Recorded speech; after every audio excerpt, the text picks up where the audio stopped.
ইসলামের প্রথম যুদ্ধ হচ্ছে বদরের যুদ্ধ। সকলে একবার বলুন, মুখস্থ হয়ে যাবে। কোন যুদ্ধ? বদর। আর ইসলামের দ্বিতীয় যুদ্ধ হচ্ছে উহুদের যুদ্ধ। উহুদের যুদ্ধটা ছিল বদর যুদ্ধের প্রতিশোধ।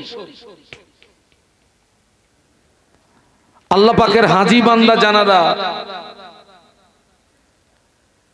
যেখানে উহুদের যুদ্ধ সংগঠিত হয়েছিল আল্লাহ পাকের হাজী বান্দারা সেই জায়গাটা দেখেছেন। আর এই বদরে সব হাজী যেতে পারে না। আল্লাহ আমাকে দুবার হজ পাকে নিয়ে গেছেন। এই দুইবার হজের পিরিয়ডে ওই বদরের ময়দানে আমার যাওয়া হয়নি। আল্লাহ পাক গত বছরে আমাকে একটু উমরায় নিয়ে গেছিলেন। আমি বদর সফর করলাম, তায়েফ সফর করলাম, এবং ফেরাউনকে আল্লাহ যে সাগরে চুবিয়ে মেরেছিল ওই সাগরটার নাম কি বলুন তো? না, ওই সাগরটার নাম হচ্ছে লোহিত সাগর। কোন সাগর বলেছি? লোহিত সাগর। আমি সফর করলাম। আম্মাজান হাওয়া আলাইহিস সালাতু ওয়াস সালামের যেখানে মাজার মুকাদ্দাস জেদ্দা, আমি সফর করলাম। এই বদরের যুদ্ধে মুসলমানের সংখ্যা ছিল মাত্র 313। কাফেরদের সংখ্যা ছিল 1000। মুসলমানের সংখ্যা কত বলেছি? মাত্র 313। আর কাফেরদের সংখ্যা 1000। 1000 ছিল সশস্ত্র আর 313 ছিল নিরস্ত্র। এই 313 সাহাবী যারা সবেমাত্র মক্কা থেকে হিজরত করে মদিনাতে এসেছেন,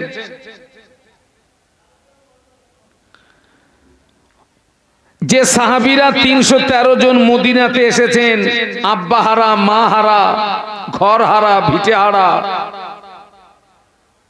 বিবি হারা, সন্তান হারা, সবেমাত্র মদিনায় এসেছেন। আল্লাহ পাক বিশ্ব নবীকে আদেশ করলেন, হাবিব, ওয়াজ নসিহত করে আর হবে না, বুঝিয়ে সুজিয়ে আর হবে না। দ্বীনের হেফাজতের জন্য আপনাকে ময়দানে আসতে হবে,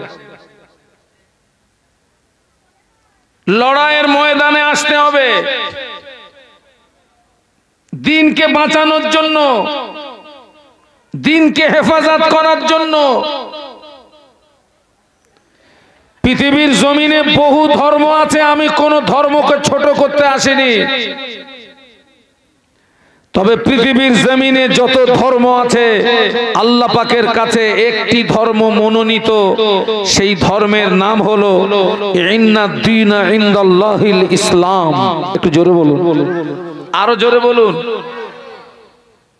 এই ইসলাম আমাকে শিখিয়েছে মসজিদে যাওয়ার নিয়ম। এই ইসলাম আমাকে শিখিয়েছে ওই বাথরুমে যাওয়ার নিয়ম। দুটো নিয়ম এক। মসজিদে যখন যাবেন আগে কোন পা? একটু বলুন। আর বাথরুমে যখন যাবেন বাঁ পা।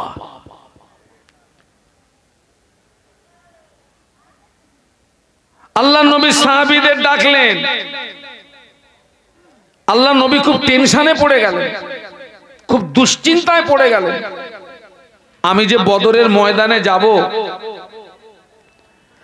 আমি যদি এখন আমার সাহাবীদেরকে বলি, আর আমি যে বলবো কি করে ওদেরকে বলবো? ওরা তো সবেমাত্র মক্কা থেকে মদিনাতে এসছে, আব্বা হারা, মা হারা, সন্তান হারা, ভিটে হারা। আমি যে এখন ওদেরকে বলবো যে দ্বীনের হেফাজতের জন্য তোমাদেরকে ময়দানে আসতে হবে, লড়াই করতে হবে, জীবন দিতে হবে, এরা যদি আমাকে রেখে পালিয়ে যায়, আল্লাহর নবী খুব দুশ্চিন্তায় পড়ে গেলেন। এরা যদি আমাকে রেখে পালিয়ে যায়, এরা যদি আমাকে রেখে চলে যায়, ইসলাম এ পর্যন্ত সমাপ্ত হয়ে যাবে। 1000 কাফেরদের নেতৃত্ব দিচ্ছে আবু জাহাল। আল্লাহর নবীর সবচেয়ে জানের দুশমন কে ছিল? একটু বলুন বলুন। আবু জাহাল হুঙ্কার দিচ্ছে মদিনা উড়িয়ে দেব। আবু জাহাল হুঙ্কার দিচ্ছে মুহাম্মদকে মিটিয়ে দেব। আবু জাহাল হুঙ্কার দিচ্ছে দ্বীন মিটিয়ে দেব। প্রচন্ড ক্ষমতা নিয়ে নেমেছে আবু জাহাল ময়দানে। দ্বীন মিটিয়ে দেব, মুহাম্মদকে মিটিয়ে দেব, মদিনা উড়িয়ে দেব। আল্লাহ নবীর খুব দুশ্চিন্তা পড়ে গেলেন। আল্লাহ নবী সাহাবীদের ডাকলেন।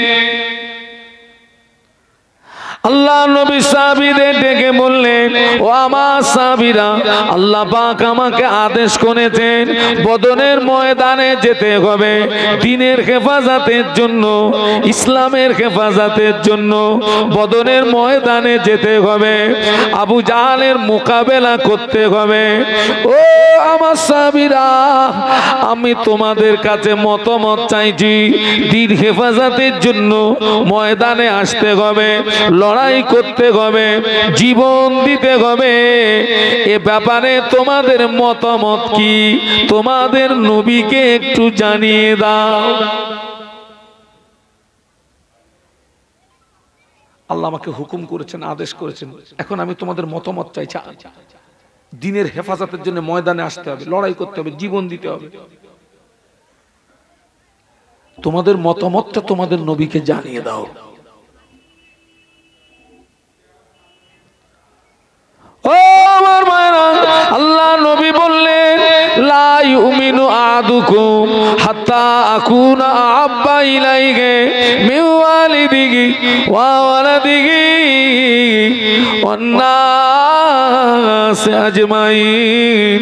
আল্লাহ নবী বললেন, তোমরা ততক্ষণ পূর্ণাঙ্গ মুসলমান হতে পারবে না যতক্ষণ না পর্যন্ত তোমার পিতা, তোমার সন্তান, সমস্ত মানুষ অপেক্ষা আমি রাসূলুল্লাহ আমাকে না ভালোবাসবে, ততক্ষণ পর্যন্ত পূর্ণাঙ্গ মুসলমান হতে পারবে না। তোমার পিতা, তোমার সন্তান, সমস্ত মানুষ অপেক্ষা আমাকে যতক্ষণ না ভালোবাসবে ততক্ষণ পূর্ণাঙ্গ মুসলমান হতে পারবে না। কে বলছেন? বলুন বলুন। আল্লাহর নবী বলছেন। তাহলে সেই নবীর আদেশ সাহাবীরা মানবে না মানবে না? একটু কথা বলেন না। আমাদের ভালোবাসা নবীর সাহাবীদের ভালোবাসা এক। হ্যাঁ, নবী পাকের একজন সাহাবী আল্লাহ নবীকে জিজ্ঞাসা করেছিলেন, ইয়া রাসূলুল্লাহ, হাবিবাল্লাহ, মাতা সা, হুজুর কিয়ামত কবে হবে? কিয়ামত কবে হবে জি? আল্লাহ নবী ওই সাহাবীকে জিজ্ঞাসা করেছিলেন, ও বাবা সাহাবী, তুমি কিয়ামতের সংবাদ দিচ্ছ, কিয়ামতের খবর নিচ্ছ, কিয়ামতের জন্য কি সঞ্চয় করেছো বলো, কিয়ামতের জন্য কি অর্জন করেছো বলো। ওই সাহাবী জবাব দিয়েছিলেন, ইয়া রাসূলুল্লাহ, হাবিবাল্লাহ, আমি কিয়ামতের জন্য কিছুই অর্জন করতে পারিনি, আমি কিয়ামতের জন্য কিছুই সঞ্চয় করতে পারিনি, তবে আমি আল্লাহর রাসূলকে ভালোবেসেছি। যদি বলতে পারলেন না, একটু মহব্বতে বলতে পারলেন না? আমি কিয়ামতের জন্য কিচ্ছু অর্জন করতে পারিনি, তবে একটা হাতিয়ার আমার আছে। সেটা কি? আমি আল্লাহর রাসূলকে ভালোবেসেছি।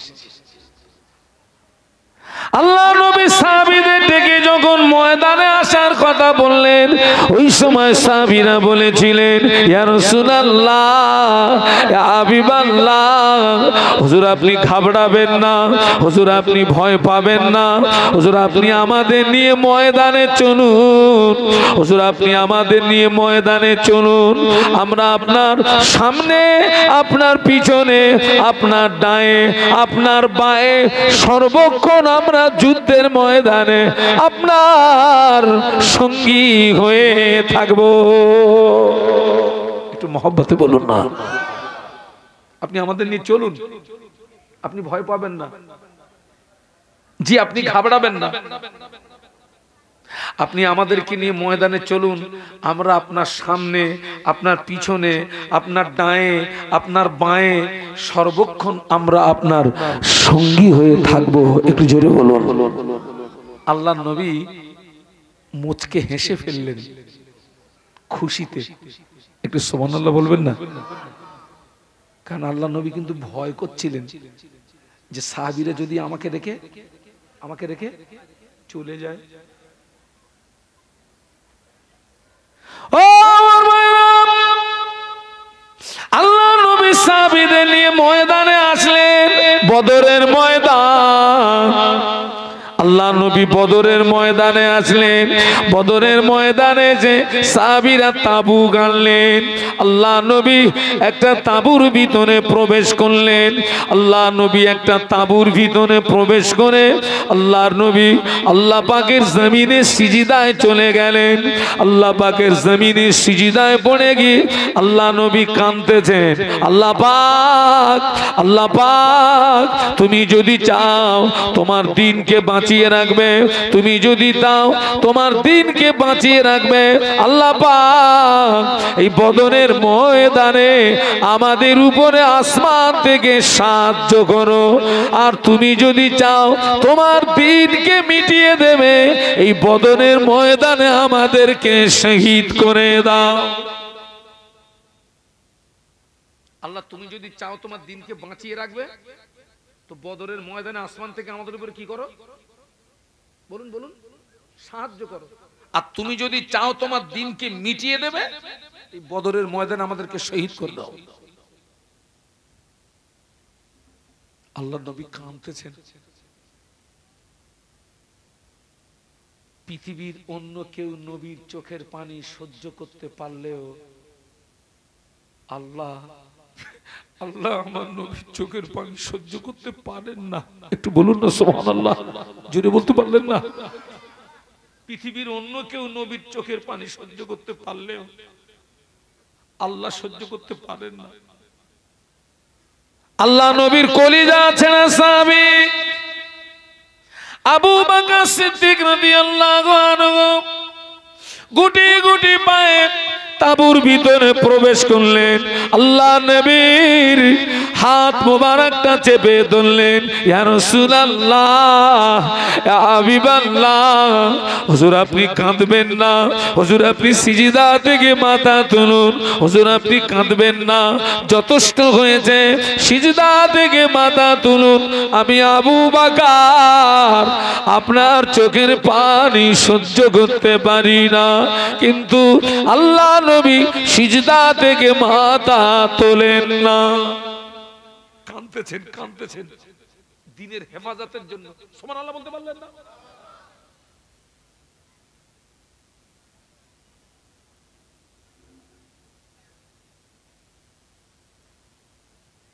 আল্লাহ পাক নবীর চোখের পানি সহ্য করতে পারেন না।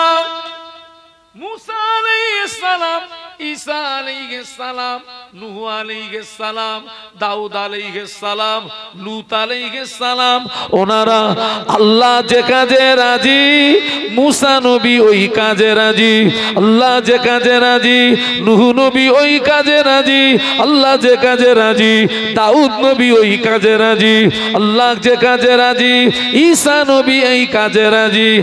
আর আমাদের নবী যে কাজে রাজি, স্বয়ং আল্লাহ ওই কাজে রাজি। যদি বলতে পারলেন না? অন্য অন্য নবীরা আল্লাহ যে কাজে রাজি, অন্য নবীরা, আর আমাদের নবী যে কাজে রাজি স্বয়ং।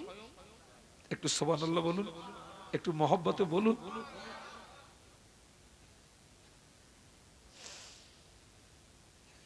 আমাদের সর্বপ্রথম কেবলা ছিল কোনটা বলুন তো? এ না বলতে পারলে লজ করবো না, বলো আমি নেমে চলে যাব। বাইতুল মাকদাস, যেটা এখন কাদের দখলে? শয়তানের দখলে না? আল্লাহর নবী বাইতুল মাকদাসের দিকে 16 থেকে 17 মাস নামাজ পড়েছিলেন। আমি আল্লাহ হুজুরের কিতাব থেকে বলছি, 16 থেকে 17 মাস বাইতুল মুকাদ্দাসের দিকে ফিরে নামাজ পড়েছিলেন। কিন্তু নবীর মনে মনে হচ্ছে, মনে মনে হচ্ছে, মনে মনে হচ্ছে আল্লাহ পাক বাইতুল মাকদাসটা আমার জন্য কেবলা না হয়ে বাইতুল্লাহটা যদি আমার জন্য কেবলা হতো, আমি মনের দিক দিয়ে তৃপ্তি পেতাম আল্লাহ, আমি মনের দিক দিয়ে আনন্দিত হতাম আল্লাহ, আমি খুব খুশি হতাম আল্লাহ। মনে মনে মনে মনে মনে মনে হচ্ছে। আল্লাহ নবী বাইতুল মাকদাসের দিকে ফিরে নামাজ পড়েন ঠিকই, কিন্তু বারে বারে আসমানের দিকে ফিরে ফিরে চান, বারে বারে আসমানের দিকে ফিরে ফিরে চান। নবী আসমানের দিকে ফিরে চাচ্ছেন কিসের জন্য? খবরটা রাখে কে? কে রাখে? আমাদের মনে কি হচ্ছে খবরটা কে রাখে? আপনারা কি বলতে পারবেন? আমার মনে এখন কি হচ্ছে? ইন্নাল্লাহা আলিমুম বিজাতিস সুদূর, সদরুর মনে বুক। আল্লাহ বান্দার অন্তরের খবর রাখে। একটু জোরে বলুন। ও আমার মায়েরা, আল্লাহ নবী বাইতুল মাকদাসের দিকে ফিরে 4 রাকাত জোহরের নামাজে নিয়াত করেছেন। আল্লাহ নবী 4 রাকাত জোহরের নামাজে নিয়াত করেছেন। বাইতুল মাকদাসের দিকে ফিরে নামাজ পড়েন নবী। আর আল্লাহ পাক ওই নামাজের ভিতরে ফেরেশতা জিবরিল আমিন আলাইহিস সালামকে দিয়ে ওহী নাজিল করলেন। কদ নারা তাকাল্লুবা ওয়াজহিকা ফিস সামাই ফালানুওয়াল্লিয়ান্নাকা কিবলাতান তারদাহা ফাওয়াল্লি ওয়াজহাকা শাতরাল মাসজিদিল হারাম। আল্লাহ জিবরাইলকে পাঠিয়ে দিয়ে ওহী নাজিল করলেন। ও জিবরাইল, আমার হাবিবকে গিয়ে বলো, আমার হাবিব যে কাজে রাজি আমি আল্লাহ ওই কাজে রাজি, আমার হাবিব যে কাজে খুশি আমি আল্লাহ ওই কাজে খুশি। ও জিবরাইল, আমার হাবিব বাইতুল মাকদাসের দিকে ফিরে নামাজ পড়ে, কিন্তু আমার নবী বারে বারে আসমানের দিকে ফিরে ফিরে যায়।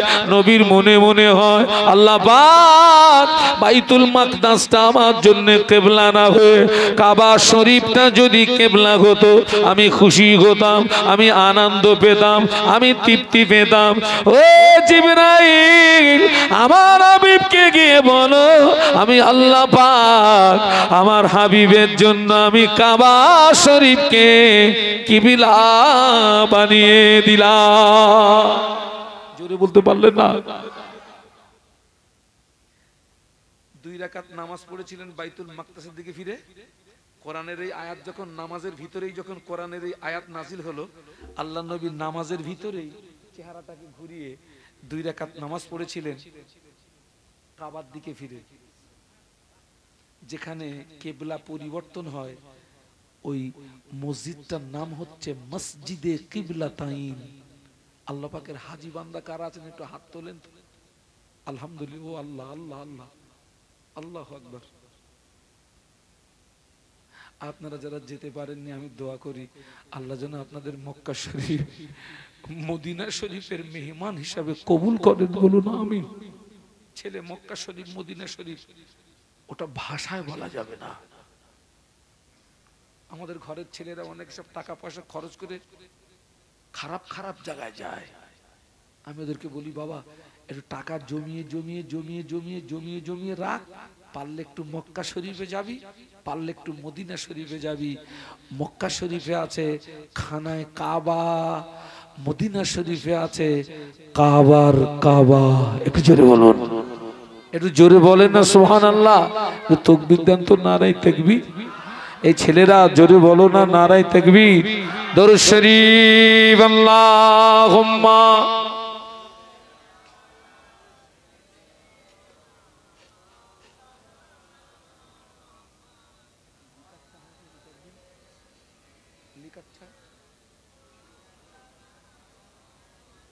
আপনাদের কষ্ট হচ্ছে না তো? এতগুলো মানুষ একটু জোরে জোরে পড়েন। আল্লাহুম্মা সাল্লি আলা।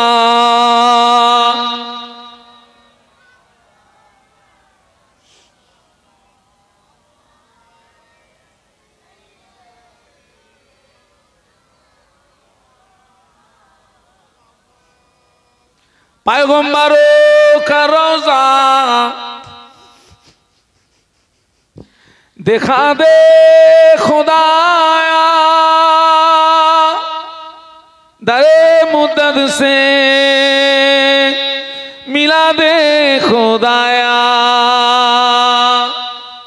शराबे मोहब्बत पिला दे खुदाया, पैगम्बरों का रोजा दिखा दे खुदाया। अल्लाहुम्मा पढ़ो बाबा, जबान खुले पढ़ो। मौलाना मोहम्मद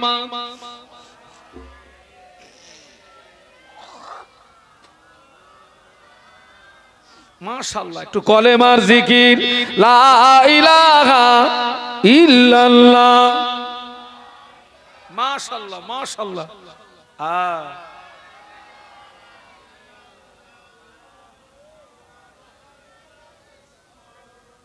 আমার মায়া আবু বকর সিদ্দিক রাদিয়াল্লাহু আনহু গুটি গুটি পায়ে তাবুর ভিতরে প্রবেশ করে আল্লাহ নবী হাত মোবারকটাকে চেপে ধরে বলেছিলেন, ইয়া রাসূলুল্লাহ, ইয়া হাবিবাল্লাহ, হুজুর আপনি কাঁদবেন না, আমি আবু বকর আপনার চোখের পানি সহ্য করতে পারি না, হুজুর আপনি মাথা তুলুন।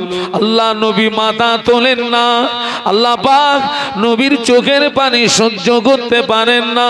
আল্লাহ জিবরাইলকে পাঠিয়ে দিলেন।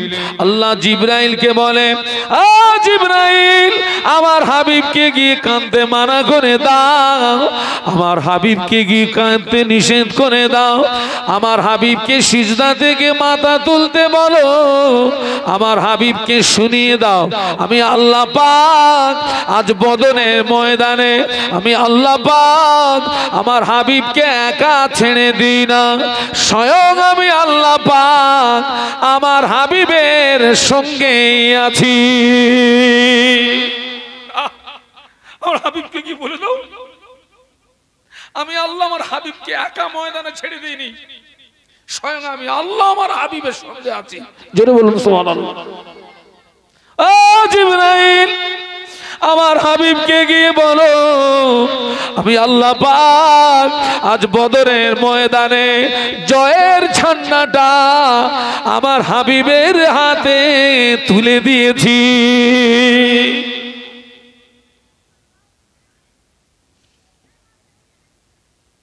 আমাদের দ্বারায় দিনের হেফাজত হয় না, দিনের ক্ষতি হয়? কথা বলেন কথা বলেন। সকলের দ্বারায় না, অধিকাংশ মানুষের দ্বারায় দিন হেফাজতের তুলনায় ক্ষতি হয়। কোথায় কোথায় দিনের হেফাজত বলেছিলাম? মাদ্রাসা, মসজিদ আর মাহফিলে ওয়াজ। আজকে যে মাহফিল হচ্ছে এই জায়গাটার নাম কি? কুচিয়ামোড়া।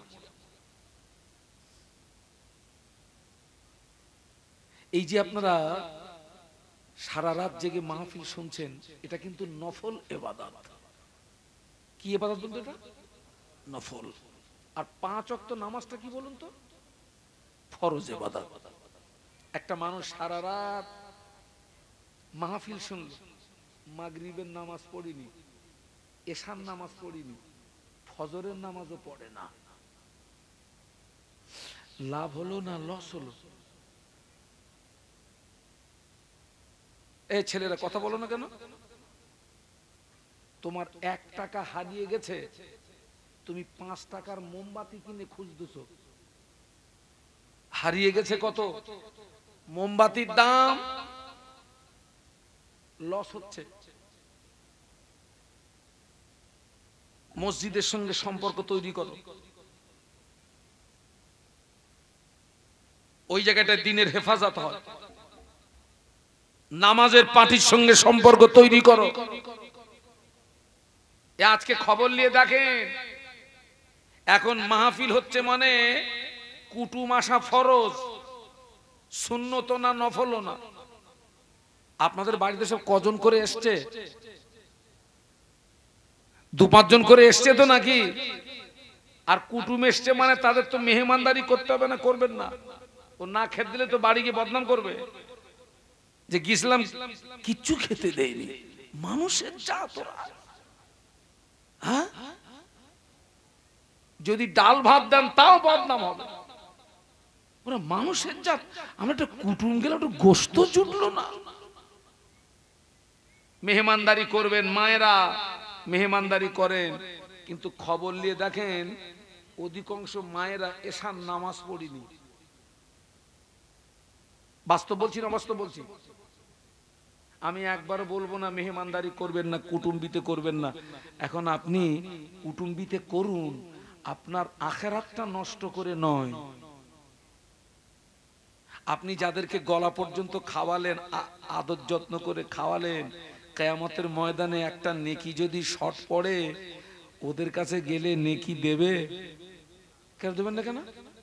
তোরা যে গলা পর্যন্ত খাওয়ালাম, দেবে না কেন?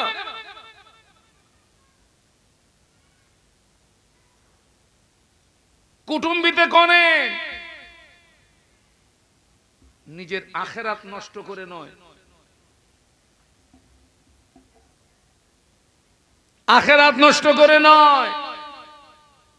ওই যে আল্লাহর নবীর যুদ্ধের ময়দানে, বদরের ময়দানে আল্লাহর নবীর জীবনে যত যুদ্ধ করেছেন, যত যুদ্ধে শরীক ছিলেন, নামাজ বাদ দিয়ে যুদ্ধ করেছেন না নামাজ কায়েম করেই যুদ্ধ করেছেন? কোনটা? যুদ্ধের ময়দানেও আপনি বলবেন হুজুর যুদ্ধের ময়দানে নামাজ পড়লে তো কাফেররা ওই সঙ্গে একসঙ্গে মেরে দেবে সব। না, মনে করুন 100 সাহাবী। কত? ও আমার মায়েরা, আল্লাহ নবী ওই 100 সাহাবীকে দুটো ভাগ করবেন। আল্লাহ নবী 100 সাহাবীকে দুটো ভাগ করেছিলেন। 50 জনকে কাফেরদের মোকাবেলায় পাঠিয়ে দিয়েছেন। মনে করুন জোহরের 4 রাকাত, জোহরের নাম ফরজ নামাজ, জোহরের 4 রাকাত ফরজ নামাজ। আল্লাহ নবী 50 জনকে নিয়ে নামাজ শুরু করেছেন। 50 জন কাফেরদের মোকাবেলায় আছেন, যাদেরকে নিয়ে নামাজ শুরু করেছেন। এনারা আল্লাহ নবীর পিছনে 2 রাকাত নামাজ পড়েছেন। 2 রাকাত নামাজ পড়ে এনারা উঠে গিয়ে ময়দানে চলে গিয়েছেন। যারা ময়দানে ছিলেন ওনাদের কাছ থেকে তলোয়ারটা নিয়েছেন, আর যারা ময়দানে ছিলেন ওনারা নবীর পিছনে নামাজে দাঁড়িয়ে গিয়েছেন। এনারা 2 রাকাত নামাজ পড়েছেন, ময়দানে চলে গিয়েছেন। যারা ময়দানে ওনাদের কাছ থেকে তলোয়ারটা নিয়েছেন, ওনারা ময়দানে, ওনারা আবার নবীর পিছনে নামাজে দাঁড়িয়ে গিয়েছেন। একদল সাহাবী 4 রাকাত নামাজ জামাতে পেল, আর একদল সাহাবী 2 রাকাত নামাজ জামাতে পেল। আর 2 রাকাত নামাজ একা একা আদায় করলো। বাবাজি যুদ্ধের ময়দানে আল্লাহ নবী সাহাবীদেরকে নিয়ে একা একা নয়, জামাতে নামাজ আদায় করেছিলেন যুদ্ধের ময়দানে।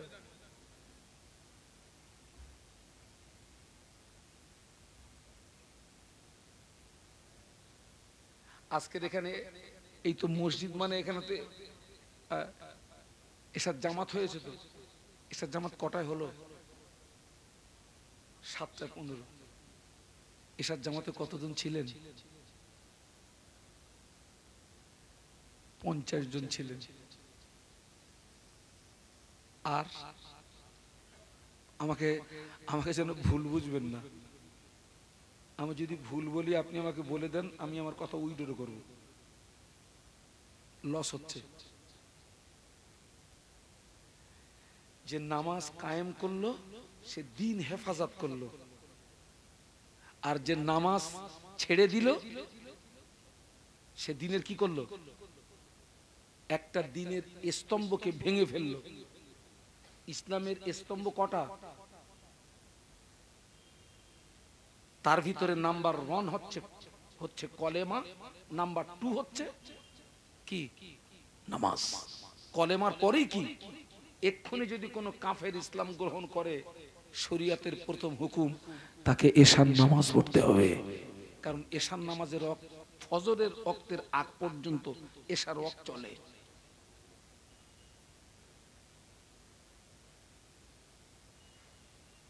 ফজরের আগ পর্যন্ত এশার ওয়াক্ত চলে।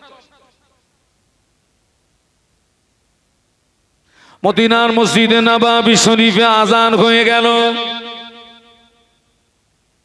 মদিনার মসজিদে নববী শরীফে মুয়াজ্জিন হাফসি বেলাল, মদিনার মসজিদে নববী শরীফে হাফসি বেলাল যখন আজান দিতেন, হাফসি বেলালের আজানের আওয়াজ আল্লাহ পাকের আরশ মুআল্লাতে পৌঁছে যেত। যদি বলতে পারলেন না, মদিনার মসজিদে নববী শরীফে আজান হয়ে গেল। সাহাবীরা সব মসজিদে এসেছেন, একজন ব্যক্তি মসজিদে আসেননি। টোটাল সাহাবীরা সব এসেছেন, একজন আসেননি। তিনি হচ্ছেন বিশ্বনবী মুহাম্মদুর সাল্লাল্লাহু। কেন আসেননি জানেন? আল্লাহ নবী এত অসুস্থ, উঠে দাঁড়ানোর মতো ক্ষমতা নেই, এত অসুস্থ। সাহাবীরা সবাই এসছেন ঠিকই, কিন্তু নামাজ শুরু করতে পারছেন না। কারণ নবীর অবর্তমানে ইমামতির জায়গাটায় দাঁড়াবে কে? ওই ইমামতির জায়গাটা খুব ভাইটাল জায়গা, কিন্তু আল্লাহ নবীর অনুমতি ব্যতীত কোন সাহাবী ওই জায়গাটা যেতে পারবে? কার সাহস আছে? সাহাবীরা 10 মিনিট, 20 মিনিট, আধ ঘন্টা আল্লাহ নবীর জন্য ইন্তেজার করলেন। নবী আসেননি, সাহাবীরা এসেছেন কিন্তু নামাজ শুরু করতে পারেননি। হাফসি বেলাল রাদিয়াল্লাহু আনহু আল্লাহ নবীর হুজরা শরীফের ভিতরে প্রবেশ করলেন। আল্লাহ নবীর হুজরা শরীফের ভিতরে প্রবেশ করে আল্লাহ নবীকে সালাম দিয়ে বলেছিলেন, ইয়া রাসূলুল্লাহ, হাবিবাল্লাহ, মানুষেরা নামাজের জন্য ইন্তজার করছে, মানুষেরা নামাজের জন্য অপেক্ষা করছে। আল্লাহ নবী বলেছিলেন, বাবা বেলাল চলে যাও, মুর আবা বকরিন ফালিউসাল্লি বিন নাস, আমার আবু বকরকে গিয়ে বলো আমার আবু বকর যেন মানুষের নামাজটাকে পড়িয়ে দেয়। আমি যেতে পারবো না বাবা, আমি খুব অসুস্থ, আমি যেতে পারবো না। কাকে গিয়ে বলো? কথাটা শুনতে পেয়েছেন আম্মা আয়েশা সিদ্দিকা রাদিয়াল্লাহু আনহা, যিনি হচ্ছেন আল্লাহর নবীর ছোট স্ত্রী, আমাদের ছোট আম্মা আবু বকর সিদ্দিক রাদিয়াল্লাহু আনহুর কন্যা। আমাদের আম্মা জান আয়েশা সিদ্দিকা রাদিয়াল্লাহু তাআলা আনহা আল্লাহ নবীর নূরের বদনের দিকে চেয়ে বলেছিলেন, আল্লাহ নবীর নূরের বদনের দিকে চেয়ে বলেছিলেন, ইয়া রাসূলুল্লাহ, হাবিবাল্লাহ, হুজুর আমার আম্মা, ইয়া রাসূলুল্লাহ, হুজুর আমার আব্বা জানকে ইমামতির জায়গায় দাঁড় করাবেন না। হুজুর আমার আব্বা জানের মনটা বড় নরম, আমার আব্বা জানের অন্তরটা বড় নরম, আমার আব্বা জানকে ইমামতির জায়গায় দাঁড় করিয়ে দিলে আমার আব্বা আপনাকে না পেয়ে কেঁদে ফেলবেন, আমার আব্বা জান আপনাকে না পেয়ে রোনাজারি করবেন। হুজুর এই দায়িত্বটা আপনার অন্য কোন সাহসী সাহাবীকে দিন। আল্লাহ নবী আবার বললেন, বেলাল চলে যাও, মুর আবা বকরিন ফালিউসাল্লি বিন নাস। ও আমার মায়েরা, নবীর অনুমতিতে আবু বকর সিদ্দিক রাদিয়াল্লাহু আনহুর ইমামতিতে মদিনার মসজিদে নববী শরীফে নামাজ শুরু হলো। যখনই নামাজ শুরু হলো আল্লাহ নবী ঘরের ভিতরে থাকতে পারেন না। আল্লাহ নবী অস্থির হয়ে পড়েছেন, আল্লাহ নবী ব্যাকুল হয়ে পড়েছেন। আল্লাহ নবী দুই সাহাবীকে ডাকলেন, হযরত আলীকে ডাকলেন, হযরত আব্বাস রাদিয়াল্লাহু আনহুমা দুই সাহাবীকে ডাকলেন। ও আলী, ও বাবা আব্বাস, আমার হুজরাতে আসো। দুইজন সাহাবী আল্লাহ নবীর হুজরা শরীফের ভিতরে আসলেন। আল্লাহ নবী দুই সাহাবীর কাঁধের উপরে ভর করে আল্লাহ নবী মসজিদে আসছিলেন। আল্লাহ নবী এত দুর্বল, সাহাবীদের কাঁধের উপরে ভর করার পরেও আল্লাহ নবীর কাদাম মোবারক দুটি জমিনে ঘেঁষড়িয়ে যাচ্ছিল। বলুন আল্লাহু আকবার, জবান খুলে বলুন, আওয়াজ দিয়ে বলুন। আপনারা দেখেন না, অনেক অসুস্থ মানুষ দুজনের কাঁধে ভর দিয়ে যায়, কিন্তু দুর্বলতার কারণে পাটা জমিনে কি হয়? আল্লাহ নবী দুই সাহাবীর কাঁধের উপরে ভর করে মসজিদে আসছেন ঠিকই, কিন্তু এত দুর্বল, কাদাম মোবারক দুটো জমিনে ওই অবস্থায় মসজিদে এসছেন। সাহাবীরা নামাজের ভিতরে আল্লাহ নবীকে দেখতে পেয়েছেন, আল্লাহ রাসূল আসছেন। সাহাবীরা দেখতে পেয়ে কোন সাহাবী সুবহানাল্লাহ পড়লেন, কোন সাহাবী আলহামদুলিল্লাহ পড়লেন, কোন সাহাবী আল্লাহু আকবার পড়লেন। আবু বকর সিদ্দিক রাদিয়াল্লাহু আনহু ইমামতির জায়গা থেকে বুঝতে পেরেছেন আল্লাহ নবী মসজিদে চলে এসেছেন। ও আমার ভাইরা, সাহাবীরা নবীকে আগিয়ে দিলেন। আবু বকর সিদ্দিক রাদিয়াল্লাহু আনহু ইমামতির জায়গা থেকে পিছিয়ে আসলেন। আল্লাহ নবী অসুস্থ শরীরে মদিনার মসজিদে নববী শরীফে আল্লাহ নবী শুধু নামাজ পড়েন না, আল্লাহ নবী অসুস্থ শরীরে মদিনার মসজিদে নববী শরীফে আল্লাহ নবী সাহাবীদেরকে নিয়ে বসে বসে বসে বসে বসে বসে আল্লাহ নবী নামাজে ইমামতি করেছিলেন। আমরা কি করছি? এত মাহফিল হচ্ছে, আমার তো বয়স বেশি না, আমি তো রাত জেগে বুড়ো হয়ে গেছি। ও আপনাদের মাওলানা সাহেব, আমরা তো সব একসঙ্গে পড়াশোনা করেছি। আমি কালকের ছেলে, রাত জেগে বুড়ো হয়ে গেছি। আমার তো মনে হয় যদি কেউ আমাকে একটা হেলিকপ্টার কিনে দিত, মানে 4 চাকায় দুটোর বেশি মাহফিল আর করতে পারছি না বাবা। একটা হেলিকপ্টার হলে মনে হয় 5টা করে মাহফিল করতে পারতাম। ওতে একটু সময়টা কম লাগতো। এত মাহফিল হচ্ছে।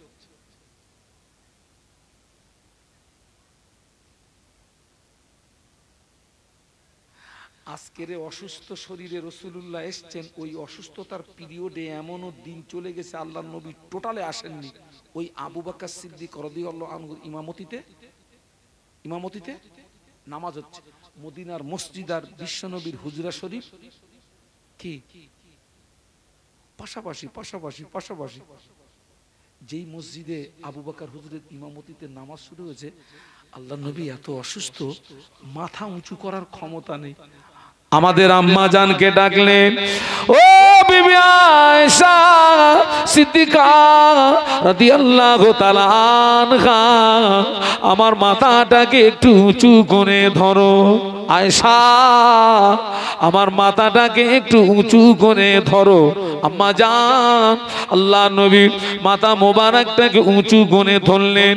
ঘরের পর্দাটাকে সরিয়ে দেওয়া হলো। ঘরের পর্দাটা যখনই সরিয়ে দেওয়া হলো, মদিনার মসজিদে নববী শরীফ আল্লাহ নবীর হুজরা শরীফ তখন ওপেন হয়ে গেছে। বুঝতে পারেননি কথা? ঘরের পর্দাটা যখন সরিয়ে দিয়েছেন, মসজিদ আর নবীর হুজরা তখন কি হয়ে গেছে? ওপেন হয়ে গেছে। আল্লাহ নবী সাহাবীদের নামাজের দিকে তাকিয়ে আল্লাহ নবীর নূরের বদন দিয়ে দাদা দাদা দাদা দাদা দাদা দাদা দাদার করে পানি গড়িয়ে যায়। আম্মা জান আয়েশা সিদ্দিকা রাদিয়াল্লাহু তাআলা আনহা আল্লাহ নবীর নূরের বদনের দিকে চেয়ে বলেছিলেন, ইয়া রাসূলুল্লাহ হাবিবাল্লাহ মা ইউবকিকা, কোন দুঃখে আপনি কাঁদছেন, কোন কষ্টে আপনি কাঁদছেন? আল্লাহ নবী বললেন, আয়েশা আজকের কান্নাটা আমার দুঃখের কান্না নয়, আজকের কান্নাটা আমার বেদনার কান্না নয়। ও বিবি আয়েশা, আমি রাসূলুল্লাহ আজকের মসজিদে নাই, আমার সাহাবীরা যেভাবে নামাজ আদায় করছে, এই নামাজকে প্রতিষ্ঠিত করতে গিয়ে মক্কার কাফেররা আমার মাথায় পচা উটের বুড়ি চাপিয়ে ওরা আমাকে মারার চেষ্টা করেছিল। এই নামাজকে প্রতিষ্ঠিত করতে গিয়ে মক্কার কাফেররা আমার গলায় দড়ির ফাঁসি পরিয়ে টানাটানি করেছিল। এই নামাজকে প্রতিষ্ঠিত করতে গিয়ে তায়েফের মাটিতে আমাকে রক্ত দিতে হয়েছিল। এই নামাজকে প্রতিষ্ঠিত করতে গিয়ে আমার তান্নার শহীদ হলো। ও বিবি আয়েশা, আমি রাসূলুল্লাহ আজকের মসজিদে নাই, আমার সাহাবীরা যেভাবে নামাজ আদায় করছে ভবিষ্যতের একটা ছবি আমার সামনে ফুটে উঠলো। আমি রাসূলুল্লাহ একদিন পৃথিবীর জমিনে থাকবো না, আমার সাহাবীরা এইভাবে নামাজ আদায় করবে, আমার উম্মতেরা এইভাবে নামাজ আদায় করবে। ওই আনন্দে আমার চোখের পানি গড়িয়ে যায়। ও বিবি আয়েশা সিদ্দিকা রাদিয়াল্লাহু তাআলা আনহা, আজকের কান্নাটা আমার দুঃখের কান্না নয়, আজকের কান্নাটা আমার বেদনার কান্না নয়, আজকের কান্নাটা হলো আমার আনন্দেরই কান্না।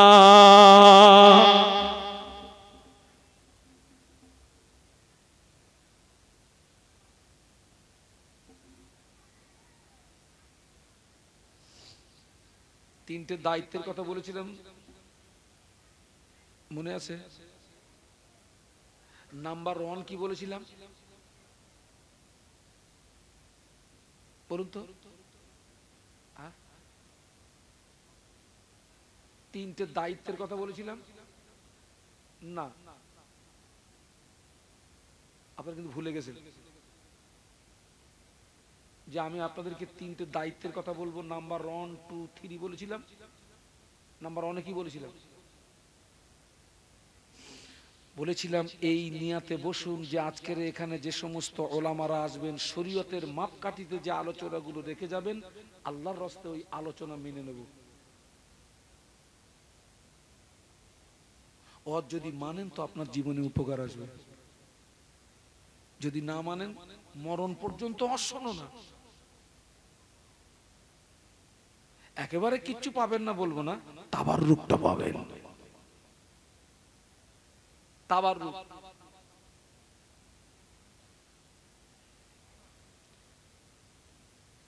আজকের অবস্থা দেখুন তো, সমাজের হালকিকত দেখুন তো। আমি এই হক কথাগুলো বলি বলে এক শ্রেণীর মানুষ আমাকে ভালো নজরে দেখে না।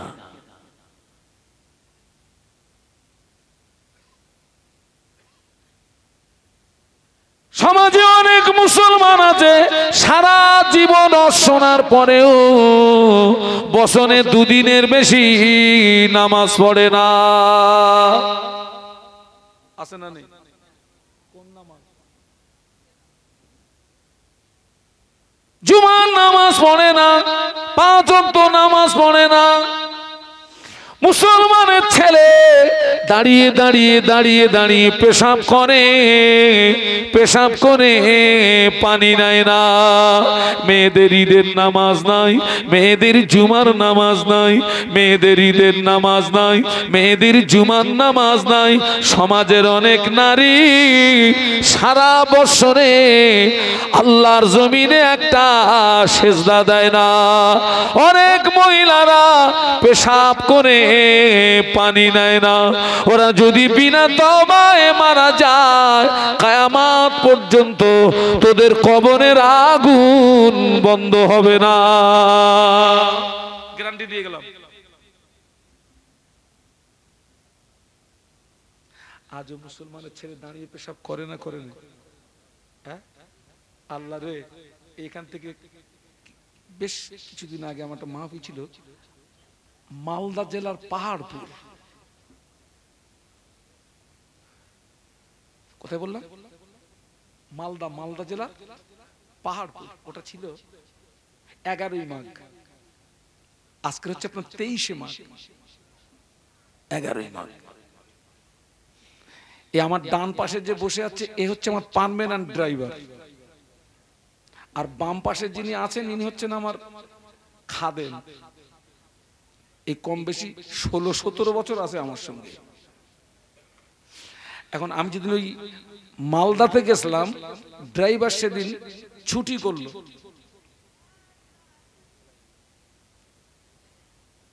ড্রাইভারের বাড়ি হচ্ছে আপনার জীবনতলা, ওই যে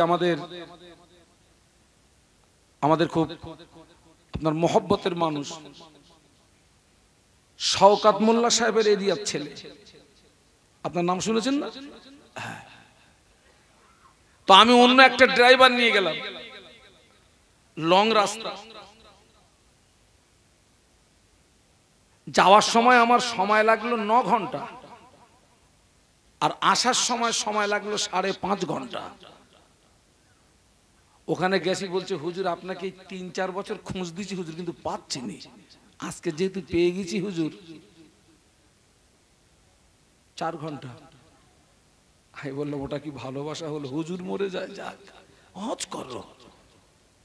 হুজুরকে এত ভালোবাসে, হুজুরের ইন্তেকালের পরে হুজুরের কবর জিয়ারত করছে। হুজুর ওঠেন, হজ করবেন না? তো যে ড্রাইভারকে নিয়ে গেলাম, দুরন্ত গাড়ি চালায়। ছেলেটা মুসলিম ছেলে। স্টেজ থেকে নেমে আমি গাড়িতে উঠি। আমার স্বভাব হলো আমি স্টেজ থেকে নামবো সোজা গাড়ি, কারণ আমি 15-16 বছর কোনো দাওয়াত বাড়ি আর খাই না। যত রাত হোক বাড়ি গিয়ে খাবো, আর খুব মুসিবতে পড়লে বাড়ি থেকে ভাত রান্না করে আনি। কারণ ডাক্তার আমাদেরকে বলছে হুজুর রিস আর খাবেন না হুজুর। আর এখন যে বাড়িতে মাহফিল হবে, যেখানে আলেমদের খাওয়া দাওয়া হবে, যে মহিলারা রান্না করবে, ওদের মধ্যে প্রতিযোগিতায় হুজুররা খাবে মানে কায়দা করে রাঁধো, আর ওই কায়দা খেয়েই হুজুর শেষ। ওই জন্য 15-16 বছর দাওয়াত বাড়ি খাওয়া বন্ধ করে দিয়েছি। আমি স্টেজ থেকে নেমেই বললাম চালাও গাড়ি। মেন রোডে এসে আমার ইস্তেঞ্জা লাগলো। আমি ইস্তেঞ্জার জন্য নেমেছি, এও নেমেছি, ইস্তেঞ্জা করবে। আমরা দুজন ইস্তেঞ্জা করছি। আমার সে ড্রাইভার দেখি ও নেমে ও ইস্তেঞ্জা করছে, তো দাঁড়িয়ে দাঁড়িয়ে, তুই পড়লি তো আমার পাল্লায় পড়লি। আরে আসলে ও যে দাঁড়িয়ে পেশাব করছে তার কারণটা আমি পরে জানতে পারলাম। বলল হুজুর আমি কিন্তু পেশাব কিন্তু বসেই করি হুজুর, কিন্তু এই যে প্যান্ট পরেছি হুজুর, এই প্যান্টটা যখন পরি তখন আর বসে হয় না, দাঁড়িয়েই করতে হয়। আচ্ছা ও প্যান্ট তুই কেন পরলি? তুই যে প্যান্ট পরে ঘোড়ার কচু বসা যায় না?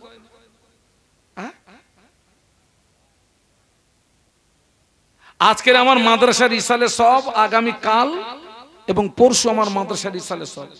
আমি খুব খুব প্রেশানির মধ্যে, মানে আজকের ওয়াজ করার মতন মন মানসিকতা আমার নেই।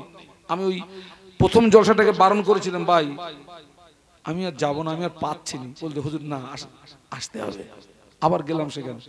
যাই হোক, মাদ্রাসার জন্য ইসলামের সবের জন্য বাজার করতে গেছি। একটা দোকানে বেঞ্চিতে বসে আছি, আমার পাশে একটা ছেলে, খুব দেখতে সুন্দর, কত সুন্দর ছেলে, কিন্তু দেখলাম কি একটা প্যান্ট পরেছে ভাই, এই জায়গাটায় এতটা ছেঁড়া, এখানে ছেঁড়া, এখানে ছেঁড়া। আমি বললাম এর কি ফেটে টেটে গেল নাকি? তাই ওকে জি বাবা। বলছে হুজুর এটা একটা। এরপরে হয়তো দেখবে এমন প্যান উঠেছে পুরো পিছনের দরজা ফাঁকা। বলবে হুজুর এও একটা স্টাইল। কত স্টাইল দিবি আর, কত স্টাইল দিবি? মুসলমানের ছেলে এই 26-27 বছর ওয়াজ করছি আমি, এখনো দাঁড়িয়ে পেশাব করা বন্ধ করতে পারলাম না। কি ঘোড়ার কচু করেছি একদিন।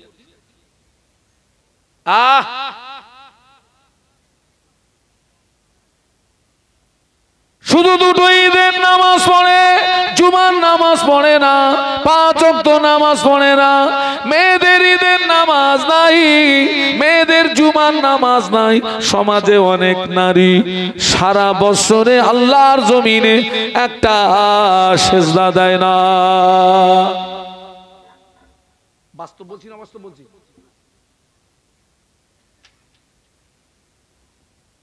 আল্লাহ আমাদেরকে হেদায়েত করেন, বলুন আমিন, বলুন আমিন, বলুন আল্লাহুম্মা আমিন। অবস্থা দেখেন, ফিরে আসুন বদরের ময়দানে। আছে তো, মনে আছে তো? আল্লাহ পাক জিবরাইলকে দিয়ে কি বললেন? আমার হাবিবকে গিয়ে বলো আমি আল্লাহ আমার হাবিবকে একা ময়দানে ছেড়ে দিইনি, আমি আল্লাহ আমার হাবিবের সঙ্গেই আছি। এবং আমার হাবিবকে গিয়ে বলো আজ বদরের ময়দানে জয়ের ঝান্ডাটা আমার হাবিবের হাতেই তুলে দিয়েছি। আল্লাহ নবী সেজদা থেকে মাথা তুললেন, কিন্তু মেজাজটা খুব জালালি মেজাজ। আল্লাহ নবী সেজদাতে এত পরিমাণে কেঁদেছেন, চোখের পানিতে জমিনের বালু ভিজে গিয়ে পুরো চেহারায় ওই বালুটা জমাট, আপনার কি বলে ওকে, জমাট বেঁধে গেছে চেহারায়, চোখের পানিতে। ও আল্লাহ নবী সিজদা থেকে মাথা তুলে তাঁবুর ভিতর থেকে বেরিয়ে আসলেন। আল্লাহ নবী তাঁবুর ভিতর থেকে বেরিয়ে এসে এক মুষ্ঠ মাটি নিলেন, এক মুষ্ঠ বালু নিলেন, এক মুষ্ঠ বালু নিয়ে আল্লাহ নবী একটা দোয়া পড়ে 1000 কাফেরের দিকে নিক্ষেপ করেছিলেন। আল্লাহ পাক বদরের ময়দানে মুসলমানদের প্রথম সাহায্য করলেন। বিশ্ব নবী যে এক মুষ্ঠ বালু কাফেরদের দিকে নিক্ষেপ করেছিলেন, আল্লাহর নবীর ওই নিক্ষেপ করা বালুগুলো আল্লাহ পাক 1000 কাফেরের চোখে এবং কানের ভিতরে পৌঁছে দিয়েছিলেন। জোরে বলেন না। একবার মেরেছেন ওই বালু 1000 কাফেরের চোখের ভিতরে এবং কানের ভিতরে। বদরের ময়দানে 1 নম্বর সাহায্য। বিশ্বাস করুন, আজও যদি বদরের মুসলমানের মতো আমাদের ঈমান থাকে, আজও আল্লাহর পক্ষ থেকে বিপদে মুসিবতে সাহায্য পাওয়া যাবে। আল্লাহর কোরআন সত্য, ওয়াকানা হাক্কান আলাইনা নাসরুল মুমিনিন। সুবহানাল্লাহ বলুন। আল্লাহ বলেছেন মুমিনদের সাহায্য করা আমার জন্য ওয়াজিব, ওয়াজিব, ওয়াজিব। সুবহানাল্লাহ বলতে পারলেন না? ও আমার ভাইরা, তবে বদরের মুসলমানের মতো সেই ঈমানটা আনতে হবে। আল্লাহ নবী বলেছিলেন, ও আমার সাহাবীরা, আখিরি জামানা আমার একদল উম্মত উম্মতি সকালবেলা ঈমান আনবে, সন্ধ্যাবেলা কাফের হয়ে যাবে, সন্ধ্যাবেলা ঈমান আনবে, সকালবেলা কাফের হয়ে যাবে।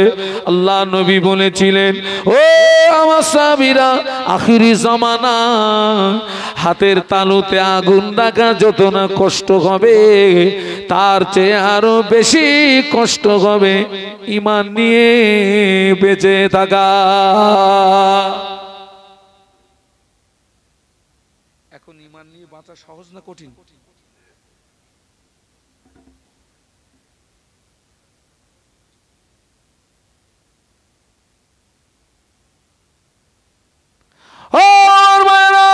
এখান থেকে 20 বছর 25 বছর আগে অধিকাংশ মসজিদ ছিল কাঁচা, মুসল্লিদের ঈমান ছিল পাকা। 20 বছর 25 বছর 30 বছর আগে অধিকাংশ মসজিদ ছিল কাঁচা, মুসল্লিদের ঈমান ছিল পাকা। আর এখন অধিকাংশ মসজিদ শান শওকাত হয়ে গিয়েছে, কিন্তু অধিকাংশ মুসল্লিদের ঈমান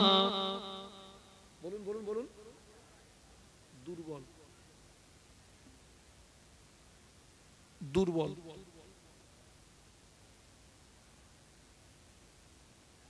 ও ফুরফুরা শরীফে মুজাদ্দিদুজ্জামান যে মসজিদে আল্লাহকে ডেকে ডেকে ডেকে ডেকে ডেকে ডেকে আল্লাহর ওলি হয়েছিলেন, ওই মসজিদটা পাকা না কাঁচা?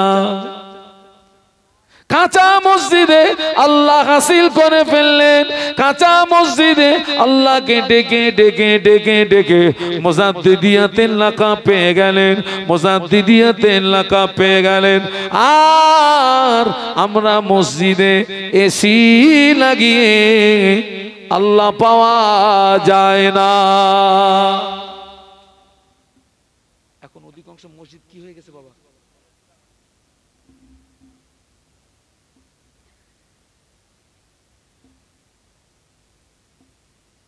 ইমান যদি ঠিক থাকে, নামাজের দাম আছে, রোজার দাম আছে, হজের দাম আছে, দান খয়রাতের দাম আছে।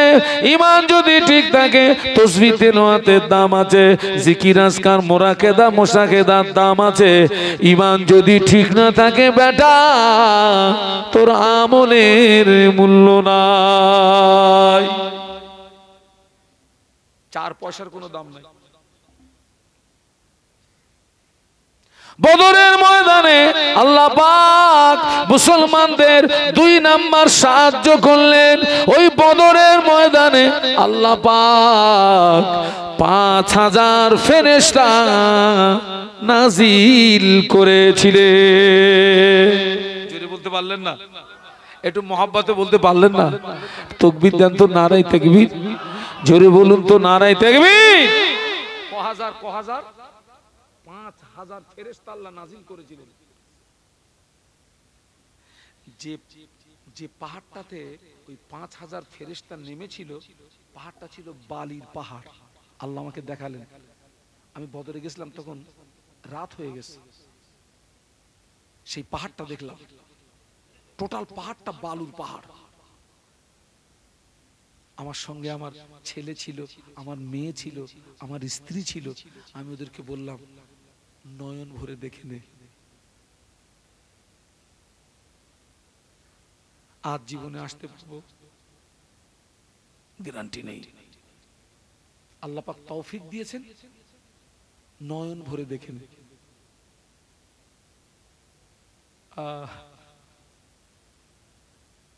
2 নাম্বার সাহায্য কি বলেছি? 5000 ফেরেশতা।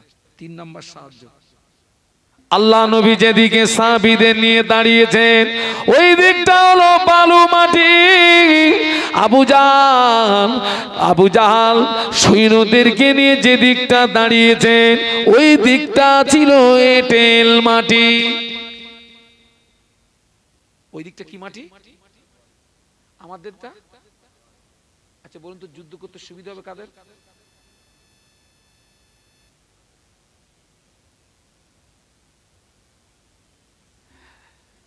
যারা বালুতে দাঁড়িয়ে আছেন এনাদের যুদ্ধ করতে সুবিধা হবে না যারা এঁটেলে দাঁড়িয়ে আছে?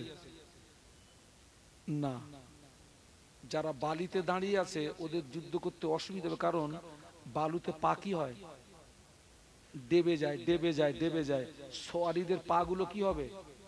দেবে যাবে। আর এঁটেল মাটি মানে টাইট, তো ওদের তো সুবিধা হবে। ও আমার মায়েরা, 17ই রমজান আল্লাহ পাক, 17ই রমজান আল্লাহ পাক বদরের ময়দানে আসমান থেকে রহমতের পানি বর্ষণ করে 17ই রমজান আল্লাহ পাক বদরের ময়দানে আসমান থেকে রহমতের পানি দিয়ে আমার আল্লাহ বিশ্ব নবীর পায়ের নিচের মাটি মজবুত করে দিয়েছিলেন। জোরে বলো না বাবা, একটু মহব্বতে বলেন না। বালু মাটিতে পানি পড়লে কি হয়? এসব ঘর করেছেন, মসজিদ করেছেন, ঘর হচ্ছে এখন সব। এখন তো মাটি পাওয়া যাচ্ছে না, ভিতে কি দেয়? ভিতে বালু দিয়ে পানি দিলে কি হয়? জমাট হয়ে যায়। আল্লাহ পাক 17ই রমজান আসমান থেকে রহমতের পানি দিয়ে নবীর পায়ের নিচের মাটিটাকে মজবুত করে দিলেন। আর এঁটেল মাটিতে পানি পড়লে কি হয়? স্লিপ হয়ে যায়। এটা সুবহানাল্লাহ বলবেন না? দেখুন আপনার দিনকে হেফাজত করতে গিয়ে সাহাবীরা কি করছে, দেখুন দিনকে হেফাজত করতে গিয়ে। ও ওই বদরের ময়দানে দুই তরুণ মাজ এবং মুআওয়াজ, দুই তরুণ আল্লাহ নবীর সামনে দাঁড়িয়ে গেলেন। আল্লাহ নবীকে সালাম দিলেন, আসসালামু আলাইকা ইয়া রাসূলুল্লাহ হাবিবাল্লাহ। হুজুর আমাদের সামনে দি আমাদের বাপ চাচারা সব যুদ্ধের ময়দানে চলে গেল, হুজুর আমাদের যাওয়া হলো না, হুজুর আপনি আমাদের অনুমতি দিন, আমরা যুদ্ধে যাব, আমরা শহীদ হব, আমরা যুদ্ধে যাব, আমরা শহীদ হব। আল্লাহ নবী বললেন কি করে তোমাদের অনুমতি দিই? আল্লাহ নবী যুদ্ধে পারমিশন যাদেরকে দিতেন দুটো বিষয় দেখতেন, একটা বয়স দেখতেন, দ্বিতীয়টি হাইট দেখতেন। যাদের যুদ্ধে পারমিশন দিতেন আল্লাহ নবী দুটো বিষয় দেখতেন। কি কি দেখতেন? একটা বয়স আর একটা হাইট। কোন সাহাবী দেখা গেছে হাইটে শর্ট হয়ে যাচ্ছে, হাদিস শরীফে এসেছে ওই সাহাবীরা পায়ের আঙ্গুলের উপরে ভর করে পায়ের গুড়মুড়িটাকে উঁচু করে হাইটটাকে বাড়িয়ে দিয়েছেন যাতে যুদ্ধের পারমিশনটা পেয়ে যায়। একটু জোরে বলুন, একটু জোরে বলেন না। আমরা হলে কি করতাম? যত পা নিচু করা যায় আল্লাহ নবী যেন বলে ওদিকে না, বাড়ি যা। ও আমার ভাইয়া, দুই তরুণ আল্লাহ নবীর সামনে দাঁড়িয়ে গেলেন, আসসালামু আলাইকা ইয়া রাসূলুল্লাহ, আসসালামু আলাইকা, আসসালামু আলাইকা ইয়া রাসূলুল্লাহ, আসসালামু আলাইকা হাবিবাল্লাহ। আপনি আমাদের অনুমতি দিন।